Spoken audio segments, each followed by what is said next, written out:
Good days mga kuyss. Welcome back sa channel natin.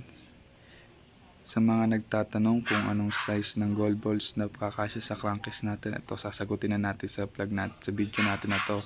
Kung hindi ka pa nakasubscribe, click mo yung subscribe button and ring the bell. So yun nga mga paps, sa mga nagtatanong kung anong size ng gold balls natin para sa crankcase natin, bali wala siyang kasya na gold balls pang crankcase. Hindi rin kasya yung sa Mio, Honda Beat, Honda Click. Yun. Kaya ang ginawa ko na lang, bumuno lang ako. Per pieces ko lang siya binili. Bali, apat sa taas, apat sa baba. Tapos, isa ring 6x10 na gold bolts, isang piraso para sa ilalim. Tapos, isang 6x60 at 6x65. Pwede rin dalawang 6x60 na lang para swak na rin yon. Yan, ngayon kabit natin. So mga yung paps, kabit na natin.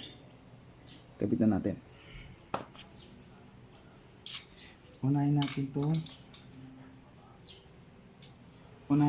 tong apat na 6x40 sa taas.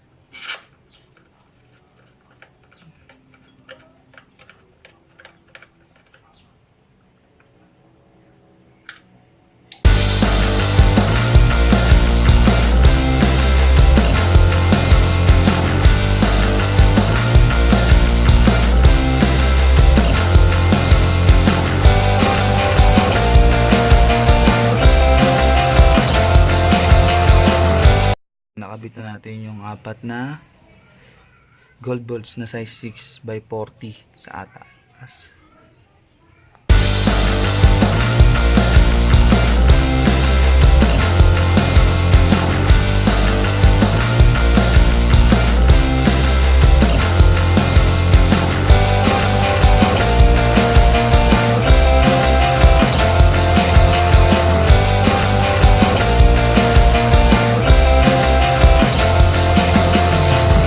Nakabit na natin sa dalawa, tatlo, apat.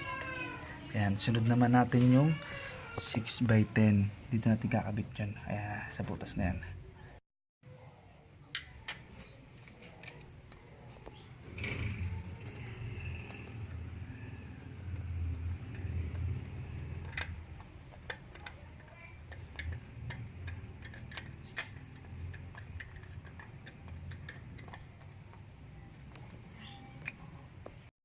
Tapos itong gold balls naman na to, dito naman natin siya lalagay. Yan dito. Diyan na madumi.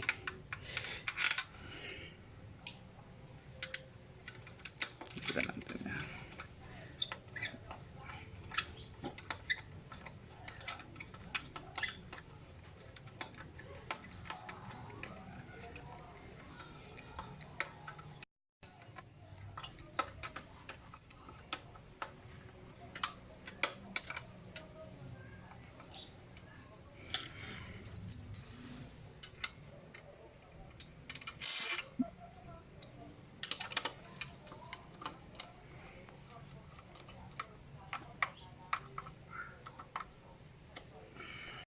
Ayun, dito naman tayo sa airfilter natin.